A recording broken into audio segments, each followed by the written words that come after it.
یوسف آیت نمبر 30.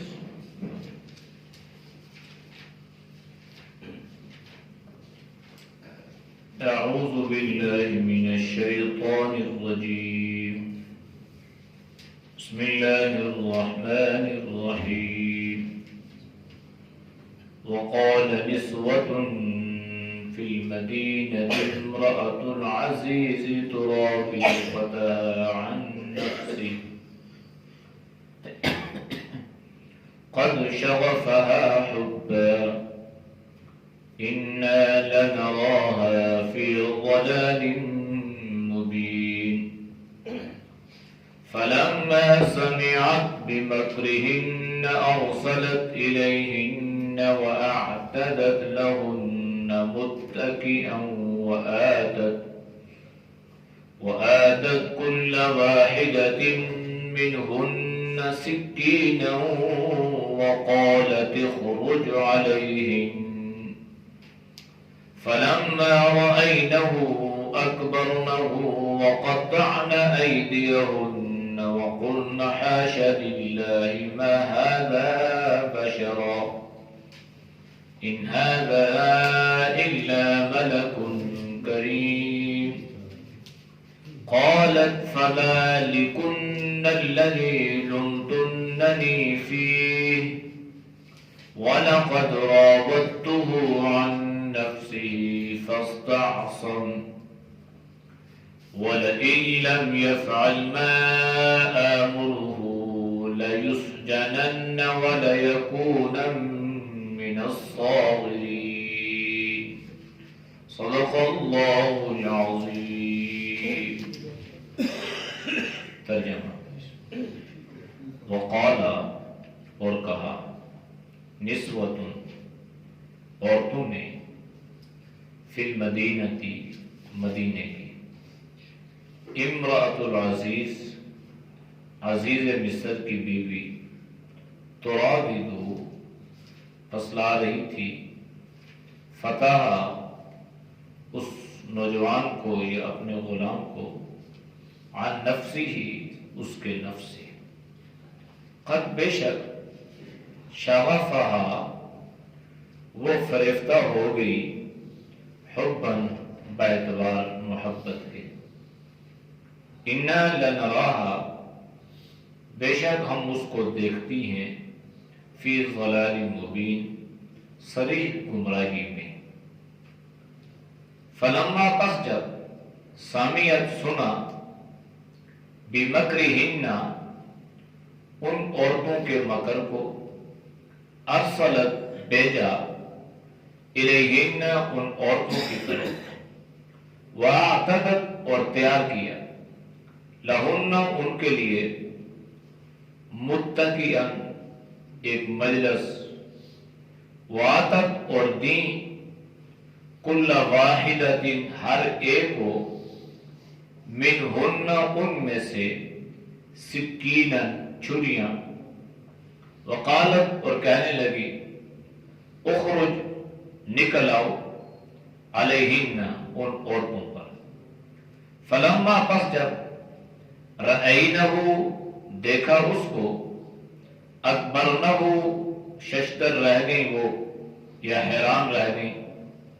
وقطعنا اور کاٹنے لگی ایدیہن اپنے ہاتھوں کو وقلنا اور کہنے لگی حاشا للہ اللہ کی قسم ما ھذا بشرا نہیں ہے یہ انسان ان ھذا یہ ہے الا مگر ملک کریم عزت دار فرشتہ شریف فرشتہ. قالت کہنے لگی فذلکن الذی یہ ہے وہ لمتننی تم نے مجھے تانا دیا یا ملامت کی فی اس کے بارے میں وَلَقَدْ اور بے شک راودتُ میں نے اس کو پھسلانے کی کوشش کی علی نفسی اس کے جی سے فاستعصم پس وہ بچ نکلا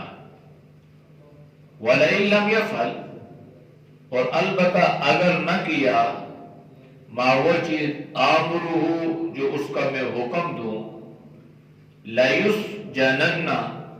تو البتہ قید خانہ ہے، وَلَيَكُونَ مِنَ الصَّاغِرِينَ اور ہو جائے گا بے عزت لوگوں میں سے۔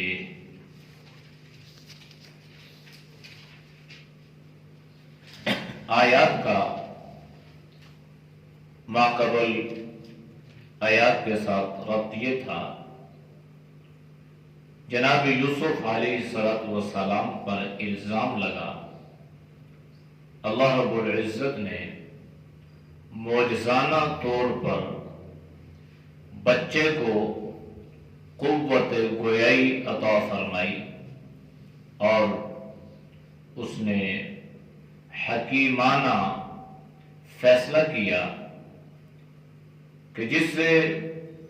ہر انسان اس کے فیصلے کو سمجھ بھی سکتا تھا اور اس کی تائید بھی آسانی کے ساتھ کر سکتا تھا۔ لہذا عزیز مصر نے اپنی بیوی کو قصوروار ٹھہرا دیا اور اسے کہنے لگا کہ تم نے یہ حرکت کرنے کی کوشش کی ہے اور تم ہی گنہگار ہو۔ اب معاملہ یہ تھا کہ بات تو ان کے گھر کی تھی، لیکن گھر کی بات گھر میں رہتی نہیں ہے، چنانچہ یہ بات مشہور ہو گئی اور ایک گھر سے دوسرے گھر، تیسرے گھر، چوتھے گھر، یہاں تک کہ عمومی طور پر اس کے محلے کی عورتیں اور شہر مصر کی عورتیں جو تھی وہ عزیز مصر کی بیوی کے بارے میں عجیب عجیب باتیں اور عجیب عجیب خیالات جو ہے اس کا اظہار کرنے لگے۔ اب بات رہتی نہیں ہے، عورتوں کے مزاج میں عمومی طور پر یہ بات ہوتی ہے کہ جس بات سے انہیں منع کیا جائے یا روکا جائے یا یہ کہا جائے کہ اس کا چرچا نہیں کرنا، اس بات کو بتانا نہیں ہے، تو وہی کریں گے۔ اور ہر عورت یہ کہے گی کہ یہ بات میں تمہیں بتا رہی ہوں، تم نے آگے نہیں بتانا۔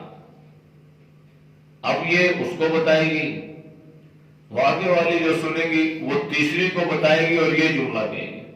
مجھے اس نے سختی سے منع کیا تھا، یہ بات بتانی نہیں ہے کسی اور کو۔ وہ کہے گی ٹھیک ہے۔ اب یہ چوتھی اور پانچویں اور یہ کڑیاں ملتی ملتی ملتی پتہ چلے گا سارے محلے شہر کو بات کا پتہ ہے۔ حالانکہ المجالس بالامانہ، مجلسیں امانت ہوا کرتی ہیں، اور عمومی طور پر ایسی بات کو چھپانا مردوں پر عورتوں پر ضروری ہے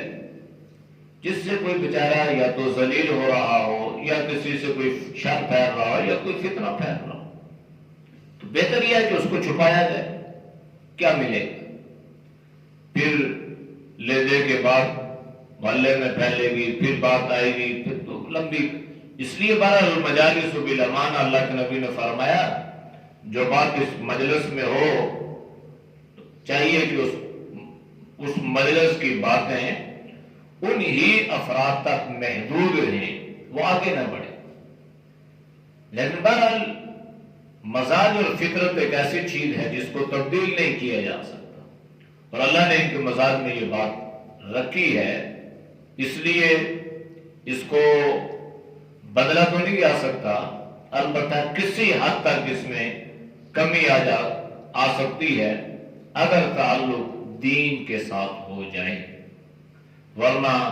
غیبتیں، بہتان، فتنے، فساد، تو یہ چھوٹی چھوٹی باتیں چنگاریاں اڑتی ہیں، پھر اس سے شعلے بنتے ہیں، پھر اس سے طوفان بنتے ہیں، پھر اس سے گھر تباہ ہوتے ہیں، پھر اس سے نسلیں برباد ہو جاتی ہیں۔ اس لیے ہر چیز کو بہت محتاط کے ساتھ اور انتہائی مصلحت کے ساتھ اگر ضرورت ہو تو بیان کیا جائے، ورنہ اجتناب کیا جائے۔ یہ باتیں تھی،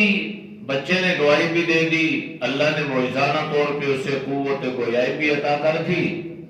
لیکن بہرحال یہ بات پھیلتے پھیلتے اتنی پھیلی کہ عزیز مصر نے اس بات کو سن لیا کہ یہ صورتحال ہے۔ تو اب اس کی بیوی نے تدبیر چلی۔ عورتیں ہوشیار بھی ہوتی ہیں، ناقص العقل بھی ہیں، لیکن جہاں پہ اپنی ذات کے معاملات ہوتے ہیں تو وہاں پہ بڑی ہوشیاری کا مظاہرہ بھی کرتی ہے۔ اب چونکہ بات ادھر سے اس پہ آ گئی الزام، ایک تو محلے کی عورتیں، شہر کی عورتیں تانے دے رہی ہیں، انگلیاں اٹھا رہی ہیں، برا بلا کہہ رہی ہیں، شوہر نے سنا تو تمہارے اس رویے سے، تمہاری اس حرکت سے ہر آدمی کی زبان پہ یہ بات ہے، تم نے میری عزت کا خیال نہیں کیا اور تم نے میری عزت کو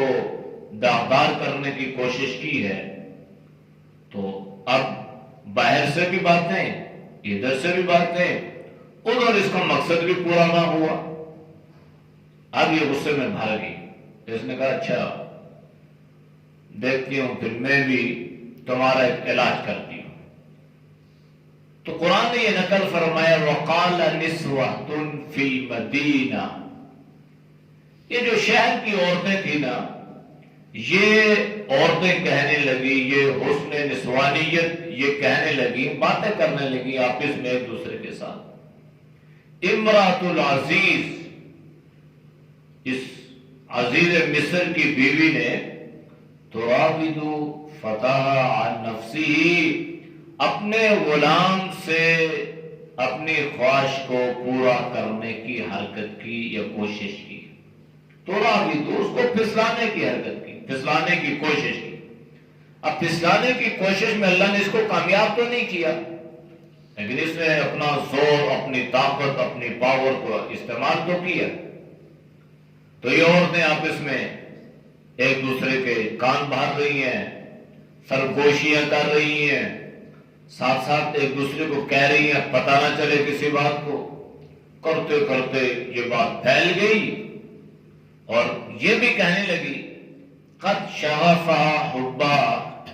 اور ہم نے یہ بھی دیکھا ہے کہ وہ اس نوجوان پر محبت کی وجہ سے فریفتہ ہو چکی ہے۔ حبا، اس کے دل میں اس نوجوان کی محبت آ چکی ہے۔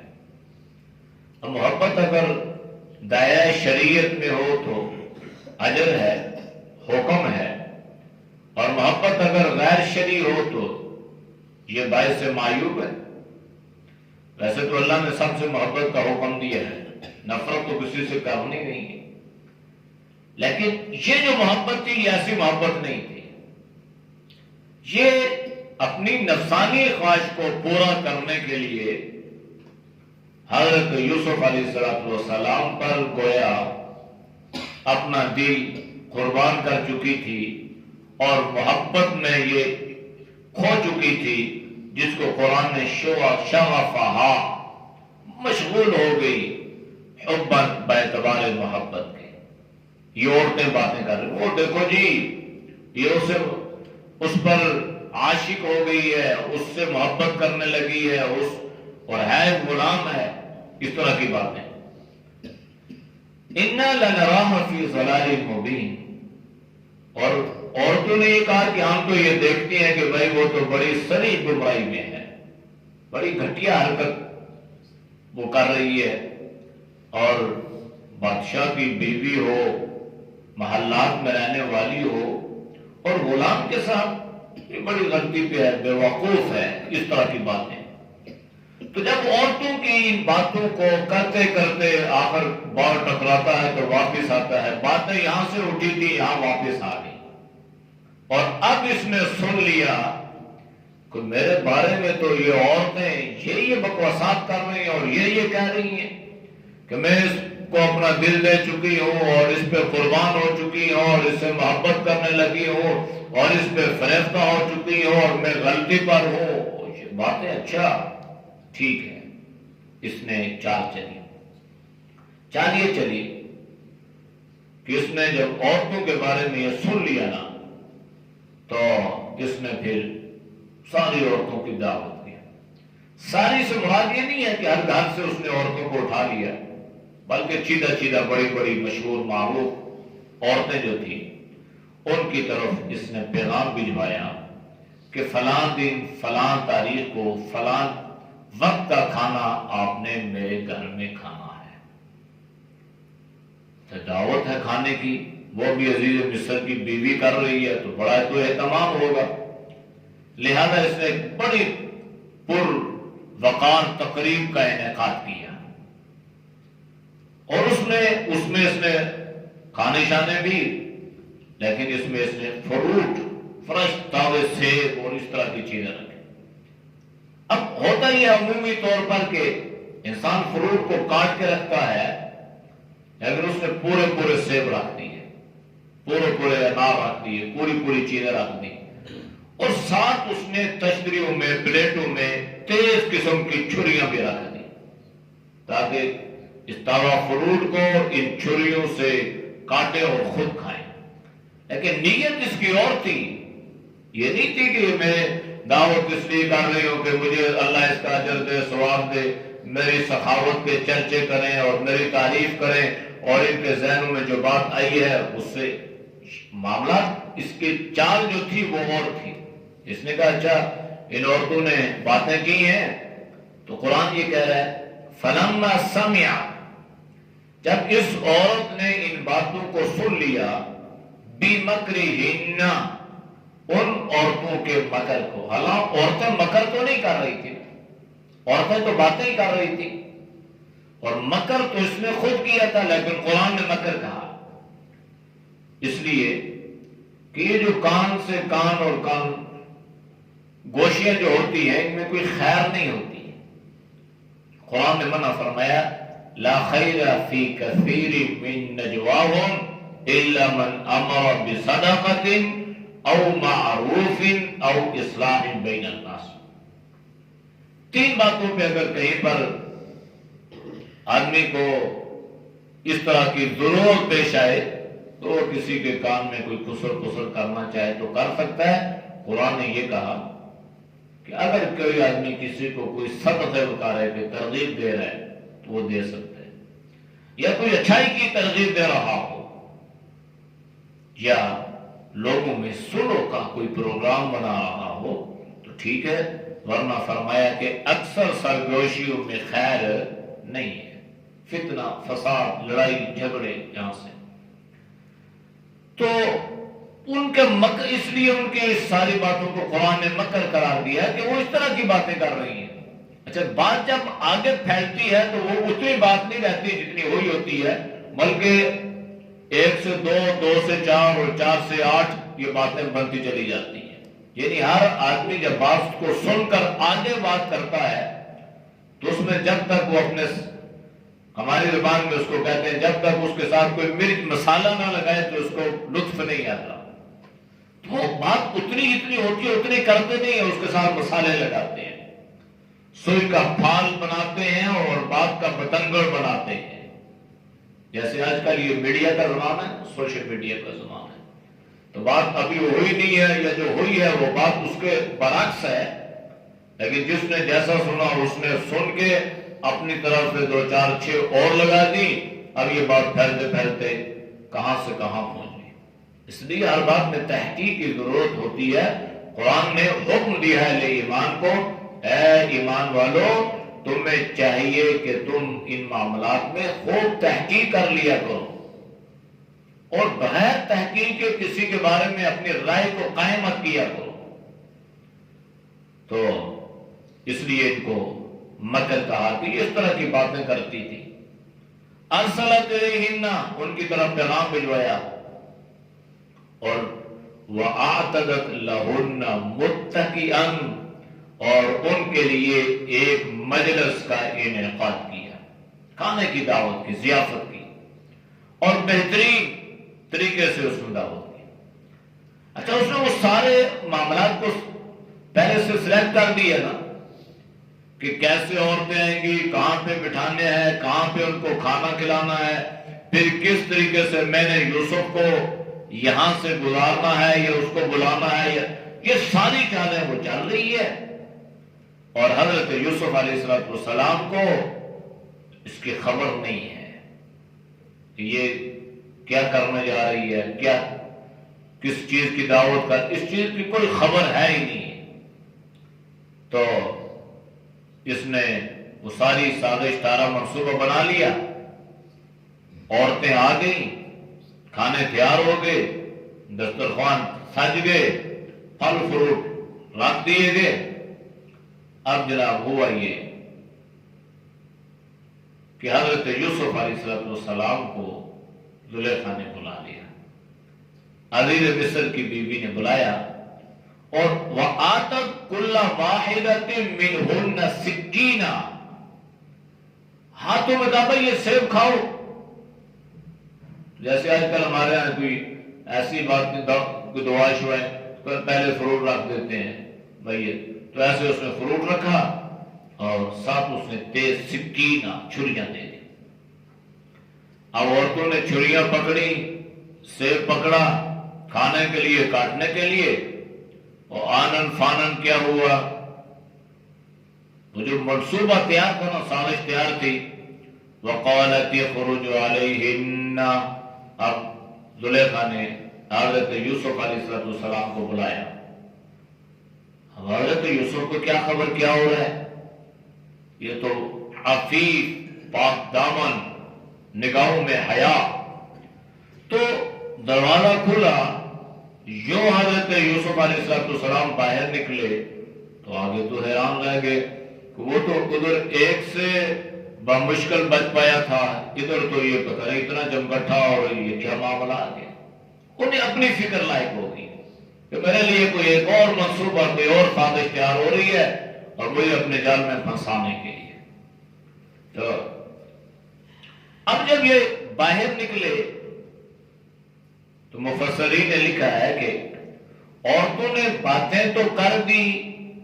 اپنے غلام پہ جو ہے وہ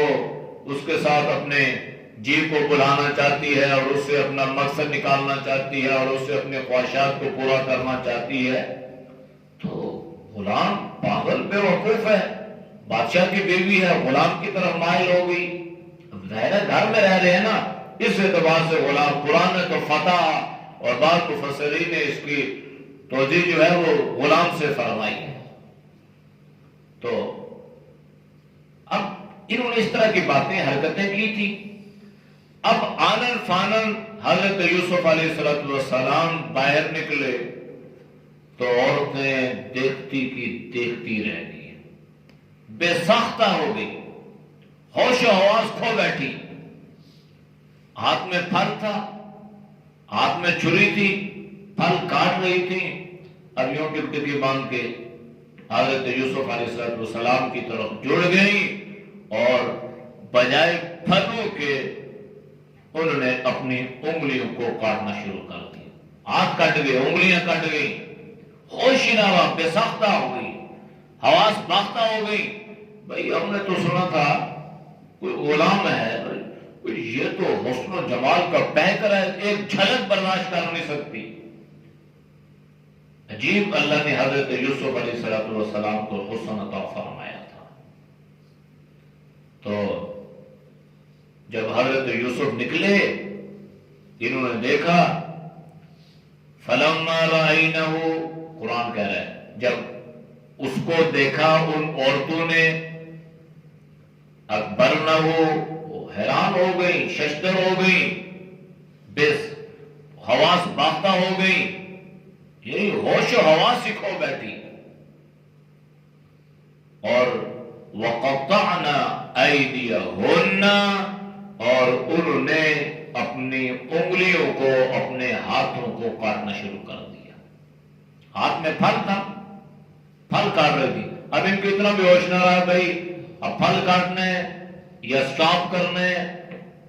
یا ہاتھ کاٹنے، کیا کر رہے، یعنی اس قدر وہ مگن ہو گئی، اس قدر وہ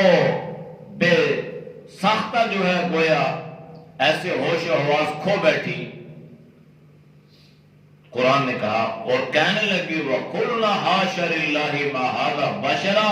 کہنے لگی اللہ کی قسم حاشا للہ حاشا للہ، بہت بڑی بات کے لیے عرب میں اس کا استعمال تھا، قسم کھا کے کہنے لگی اللہ کی قسم یہ تو انسان ہے ہی نہیں ہے، یعنی آج تک ہم نے ایسا انسان نہیں دیکھا، اس غلام کو جس کے بارے میں ہم یہ کہہ رہی تھی یہ تو انسان نہیں ہے بھائی، اتنا خوبصورت حسن و جمال کا پہکڑ، قسم کھانے لگی ما ھذا بشرا، یہ انسان نہیں ہے، ان ھذا الا ملک کریم، یہ فرشتہ ہے، لیکن فرشتہ بھی کون سا، کریم النفس ہے، بڑا شریف ہے۔ انہیں عورتوں میں تو عورتیں تو جڑ گئی، لیکن حضرت یوسف علیہ السلام کی نظروں میں اللہ نے حیا رکھا، آپ نے تو نظریں نہیں اٹھائی، آپ نے تو نہیں دیکھا عورتوں کو کہ عورتیں کتنی ہیں، کیسی ہیں، کہاں سے آئی ہیں، کیوں آئی ہیں، کیا کر رہی ہیں، کیا کھا رہی ہیں، کیا کاٹ رہی ہیں، آپ تو، لیکن یہ عورتیں جڑ گئی اور اس انداز سے حضرت یوسف علیہ السلام کے حسن و جمال کو دیکھ کر گویا یہ خود ان پہ فرشتہ ہو گئی اور کہنے لگی یہ فرشتہ ہے لیکن بڑا کریم النفس ہے، بڑا شریف آدمی ہے، کریم فرشتہ ہے، عزت والا فرشتہ ہے، حیا والا فرشتہ ہے، جس کی آنکھوں میں اتنا حیا ہے۔ آج تک ہم نے نہ ایسا انسان دیکھا اور نہ ایسا حیادار دیکھا۔ جب عورتوں کی زبان سے یہ بات نکلی نا تو اب اس عزیز مصر کی بیوی کو وار کرنے کا موقع مل گیا، اور عورتیں موقع نہیں آنے دیتی، کہیں پہ ان کو کوئی موقع ملے وار کرنے کا جانے نہیں دیتی۔ تو اب اسے منصوبہ بھی اسی لیے بنا تھا کہ ایسا ہی کریں گی اور ایسا ہو جائے گا، ان کو کیا پتا یہ مجھے تانے دے رہی ہیں کہ غلام کے ساتھ گویا یہ دل لگا بیٹھی اور یہ کر رہی ہے اور وہ کر رہی ہے، ان کو تو سمجھ آ جائے گی۔ اب اس نے کہا، کہنے لگی قالت، کہنے لگی فَذَلِكُنَّ الَّذِي لُمْتُنَّنِي فِيهِ، دیکھ لیا نا، یہ ہے وہ جس کے بارے میں تم نے مجھے ملامت کی تھی، برا بلا کہہ رہی تھی کہ عزیز مصر کی بیوی نے یہ کیا اور وہ کیا، پتہ چل گیا، میں یوں ہی اس پہ فرشتہ نہیں ہوئی، یہ ہے یہ سلائی، اتنا حسن و جمال، اتنا خوبصورتی اللہ نے عطا کی ہے۔ تو اس لیے اب آپ کو سمجھ میں آ گئی کہ میرا دل میرے بس میں نہیں ہے، میرے کنٹرول میں نہیں ہے۔ اور پھر اسی مجلس میں جب عورتیں کبھی کبھی ایسے انہیں پتہ نہیں چلتا کہ میں نے کیا کرنا ہے، کیا کہنا ہے، اب یہ عجیب پہلا کام تو اس نے بڑی عقل مندی کا کر دیا نا کہ عورتوں سے کہہ دیتی کہ بھائی اب تمہیں پتا چلا کہ تمہاری باتیں ساری غلط ہیں، میں ٹھیک ہوں، میں صحیح راستے پہ ہوں، یعنی اس اعتبار سے، لیکن دوسری غلطی کر دی، کہنے لگی وَلَقَدْ رَاوَدتُّهُ عَن نَفْسِي، میں نے اس کو اپنے نفس کے لیے، اپنے جی کو بلانے کے لیے اس کو پھسلانے کی کوشش کی۔ بھلا اپنی بات بھی بتاتا ہے، اور بات بھی وہ ہو جو گناہ والی ہو، مایوس سمجھی جاتی ہو، اور برائی والی بات تو انسان کے میں نے یہ کرنے کی کوشش کی، تو یہ کہنے لگی میں نے اس کو ایسا اس کے ساتھ اس کے جی سے اپنے نفس کو بلانے کی کوشش کی، لیکن ہوا کیا فَاسْتَعْصَمَ، سو وہ بچ نکلا، بچ گیا، یعنی میں اپنے منصوبے میں کامیاب نہیں ہوئی، بچ گیا ہو، لیکن میں نے بہرحال ایسی حرکت کرنے کی کوشش ضرور کی ہے۔ اب اس کو ایک اور موقع مل گیا، ان عورتوں کے سامنے یہ اپنا غصہ حضرت یوسف پر نکالنے لگی اور برملا چیخ چیخ کے کہنے لگی وَلَئِن لَّمْ يَفْعَلْ مَا آمُرُهُ، سن لو، اگر تم نے وہ کام نہ کیا جس کا میں تمہیں آرڈر کر رہی ہوں، میں حکم دے رہی ہوں جس کا تمہیں، اگر تم نے وہ حرکت نہ کی، وہ کام نہ کیا، تو پھر سن لو تیری سزا کیا ہوگی، لَيُسْجَنَنَّ، پھر البتہ لازمی تمہیں قید خانے میں ڈال دیا جائے گا، تمہاری سزا جیل ہے۔ اگر یہ یعنی اس نے یہاں پر دوبارہ حضرت یوسف علیہ السلام کو گناہ کی دعوت بھی دی، دھمکی بھی دی کہ اگر تم نے یہ حرکت نہ کی اور تم میرے ساتھ اس فیض سے نہ گزرے تو پھر تمہارے ساتھ معاملہ یہ ہوگا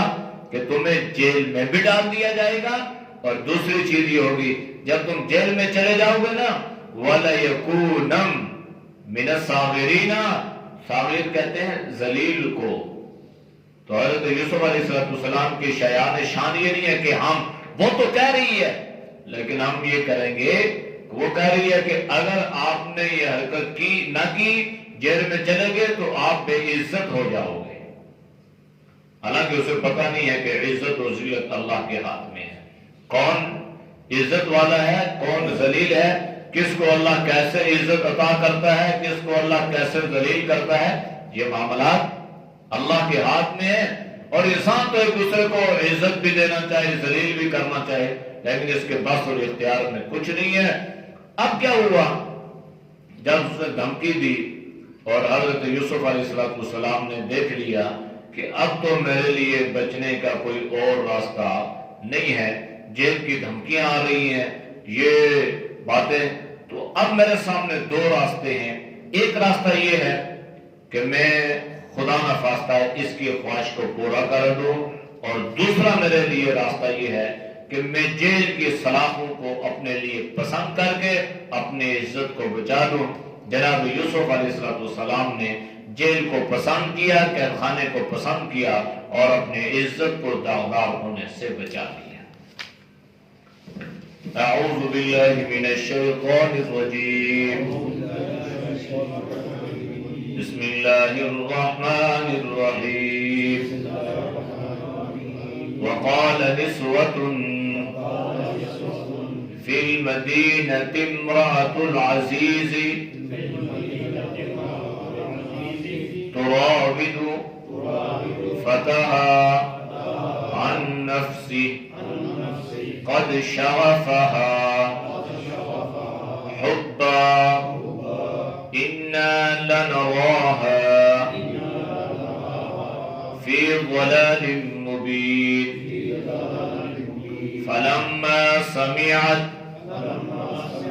بمكرهن أرسلت إليهن وأعتدت لهن متكئا وآتت كل واحدة منهن سكينا وقالت اخرج عليهن فلما رأينه أكبرنه وقطعن أيديهن وقلن حاش لله ما هذا بشرا إن هذا إلا ملك كريم قالت فذلكن الذي لمتنني فيه ولقد راودته عن نفسه فاستعصم ولئن لم يفعل ما آمره ليسجنن وليكون من الصاغرين صدق الله العظيم الحمد لله رب العالمين والعاقبة للمتقين والصلاة والسلام على النبي الأمي وعلى آله وأصحابه أجمعين یا اللہ ہم سب کے صغیر کبیرہ گناہوں کو معاف فرما، یا اللہ گناہوں سے حفاظت فرما، یا اللہ نیک اعمال کی توفیق نصیب فرما، یا اللہ برے اعمال سے، برے خیالات سے، برے راستوں سے، بری صحبت سے اللہ ہم سب کی حفاظت فرما، یا اللہ تو ہم سب کو دین کی سمجھ عطا فرما، یا اللہ دین پر چلنا ہم سب کے لیے آسان فرما، یا اللہ ہر فتنے سے، مال کے فتنے سے، عورتوں کے فتنے سے اللہ تو سب کی حفاظت فرما۔ یا اللہ ہماری ماں بہنوں کو حیا پردے والے زندگی نصیب فرمانا۔ اے اللہ تقوی طہارت والے زندگی نصیب فرمانا۔ بے حیائی سے، فاحشے سے، عریانی سے اللہ تو ہم سب کی حفاظت فرما۔ یا اللہ جتنے دوست احباب بزرگ تیری رضا کے لیے درس قرآن سنتے ہیں اللہ ان کے سننے کو قبول فرما۔ اے اللہ تو سب کی جان میں، مال میں، ایمان میں، صحت میں اللہ برکتیں عطا فرما۔ وصلی اللہ تعالی علی نبی الامی وعلی آلہ وصحبہ اجمعین برحمتک یا ارحم